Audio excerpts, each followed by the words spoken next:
Star Wars The Rise of Skywalker is now just a little under 2 months away from its official release by Disney and Lucasfilm, J.J. Abrams, and even creator George Lucas. That is all set and ready to end the Skywalker saga and the sequel trilogy itself. This is Mike Zero. Make sure to subscribe if you are new to the channel for future Star Wars content. Now, what's really exciting about Episode 9 is that we do know that this film, at the end of the day, is going to be a revelation film, a movie that will answer many of the burning questions from The Force Awakens, that will really make us change how we view the past 8 Star Wars films, on top of really creating brand new questions at the very beginning of Episode 9 itself. J.J. Abrams has a plan in place in order to make this by far the darkest Star Wars film there is out of the entire Skywalker saga, and to be honest, I'm not really quite sure if J.J. is going to be able to really top Episode 3, Revenge of the Sith, as in my point of view, that really is the darkest Star Wars film out of all the Star Wars movies.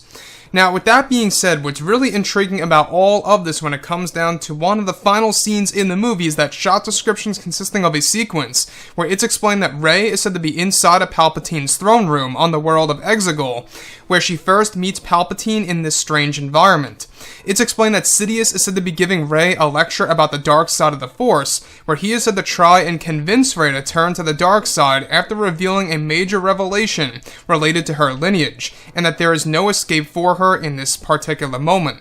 It's described that this is eventually what leads to a moment in which Palpatine tests Rey by initiating a vision of Dark Rey to fight regular Rey in a lightsaber duel that is said to stir fear within Rey that slowly allows her to tap into the darkness, and that this is what Palpatine wants Rey to do. As both Dark Rey and Rey fight to the death in the vision, it's explained that eventually Rey is said to tap into the dark side and defeats the dark vision of Rey by cutting off Dark Rey's arm and kicking her down into a bottomless pit. This is when Ben Solo walks in and warns Rey that Palpatine is playing tricks with her and that this is all part of his plan. So let's go over a couple of parts about this. Now, the thing about Episode 9 here is that this film really is going to be a movie that really does change how we view everything related to the Jedi, the Sith, and the Force. The fact that Palpatine is able to initiate a vision within Rey's mind in order to test her skills and to test her power through the ways of the dark side really is pretty interesting, I gotta admit that. The fact that we are going to get a battle between both Dark Rey and regular Rey in front of Emperor Palpatine himself, actually sitting on his throne room in that particular scene, really is going to be one of the highlights of the movie in my point of view.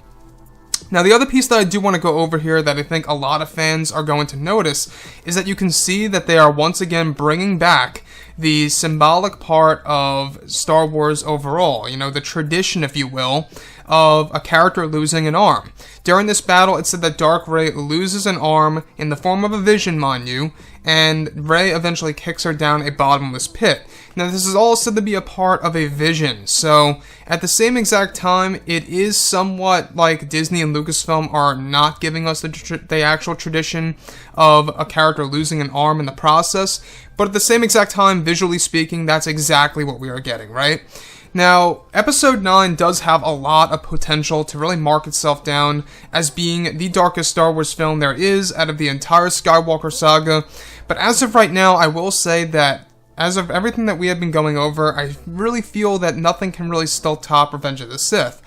So, Palpatine is able to initiate these visions within Rey's mind by using the power of the Beyond. In case you guys have no idea what that really is, the Beyond is basically the most powerful Force Nexus there is out of the entire galaxy, and that is exactly what Palpatine is going to use in order to really embrace the Force Conduit technique at the very end of Episode 9. And the Force Conduit technique, by the way, is what allows Palpatine to Force drain both Rey and Kylo Ren to become young again, to rejuvenate himself, if you will, to appear just as he did in Revenge of the Sith. And for a majority of this movie, by the way, Palpatine is going to be on the verge of death, pretty much as if he's going to die any day now, and that him needing both Rey and Kylo Ren is vital to the story. Hence why, Palpatine says in the final trailer, long have I waited and now you're coming together will be your undoing. It's going to be their undoing because by themselves coming together inside of the same room as Palpatine, he is able to use that Force Conduit technique, also known as Force Drain, that's going to allow him to rejuvenate. And I think the fact that JJ is introducing a power like this in the Star Wars universe not only is really bringing a new medium to the franchise, because we have never seen any Star Wars villain use a power like this in a live-action Star Wars movie. So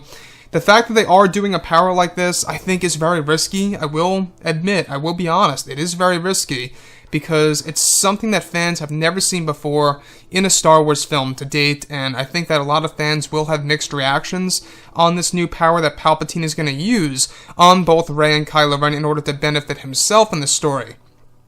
So anyways, guys, drop a comment below. Let me know what you think about all this below in the comments. And if you guys did enjoy the content for today, do make sure to drop a thumbs up on this video to support the channel. I thank you all so very much for the kind support, and I'll catch you guys next time.